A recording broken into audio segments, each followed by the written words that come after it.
এজন্য মাল আয় করার সময় আয় করতে হবে কি হালালভাবে, যেটা হালাল, যেটা পবিত্র, ঠিক কি না?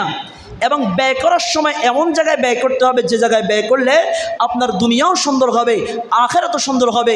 তো আপনি দুনিয়াতে টাকা কোন কাজে খরচ করেছেন?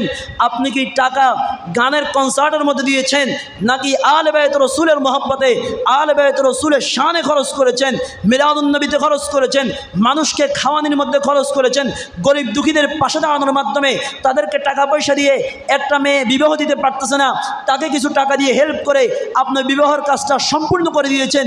এক ব্যক্তি গরিব অসহায় চাকরি করতে পারে না, কিছু টাকা পয়সা দিয়ে তাকে একটু চাকরির ব্যবস্থা করে দিয়েছেন, একটু সুন্দরভাবে সামান্য কিছু টাকা পয়সা দিয়ে তাকে ব্যবসা বাণিজ্য ধরিয়ে দিয়েছেন। আপনার সামর্থ্য আছে, আপনার টাকা কি এইভাবে খরচ করেছেন নাকি অবৈধভাবে ইনকাম করেছেন, অবৈধভাবে খরচ করেছেন? এ সম্পর্কে হাসরের মাঠে 3 নম্বর প্রশ্ন করা হবে। এজন্য আমাদেরকে টাকা ইনকাম করার সময় হক পথে টাকা ইনকাম করার প্রয়োজন আছে কিনা, এবং খরচ করার সময় নেক কাজে, ভালো কাজে খরচ করার প্রয়োজন আছে, ঠিক কিনা? আর আল্লাহ সবার টাকা কিন্তু নেক কাজে নেয় না, আল্লাহ যাদেরকে পছন্দ করে তাদের থেকেই নেয়। সুবহানাল্লাহ বলেন।